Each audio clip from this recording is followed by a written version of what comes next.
গাজায় ইসরায়েলি আগ্রাসন থামতে গিয়েও থামল না, বরং সময়ের সঙ্গে সঙ্গে আরও বিস্তৃত হয়ে উঠছে এর পাল্লা।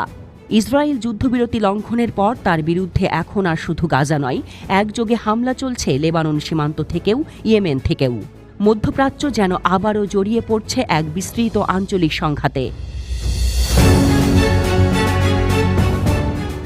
ইসরায়েলের বিমান ও স্থল হামলার প্রতিবাদে কয়েকদিন ইসরায়েলকে লক্ষ্য করে বেশ কিছু রকেট ছুড়েছে হামাস। অন্যদিকে হুথি বিদ্রোহীরা ইয়েমেন থেকে মিসাইল ছুটছে ইসরায়েলের দিকেই। এমনকি সম্প্রতি তারা বেন গুরিয়ন বিমানবন্দরে অবরোধের হুমকি পর্যন্ত দিয়েছে। এই রকম উত্তপ্ত এক প্রেক্ষাপটেই বুধবার রাতে নতুন করে আলোচনায় আসে আরেক নাম, ইসলামিক জিহাদ। গাজার এই প্রতিরোধ গোষ্ঠী এবার ইসরায়েলের দক্ষিণাঞ্চল লক্ষ্য করে রকেট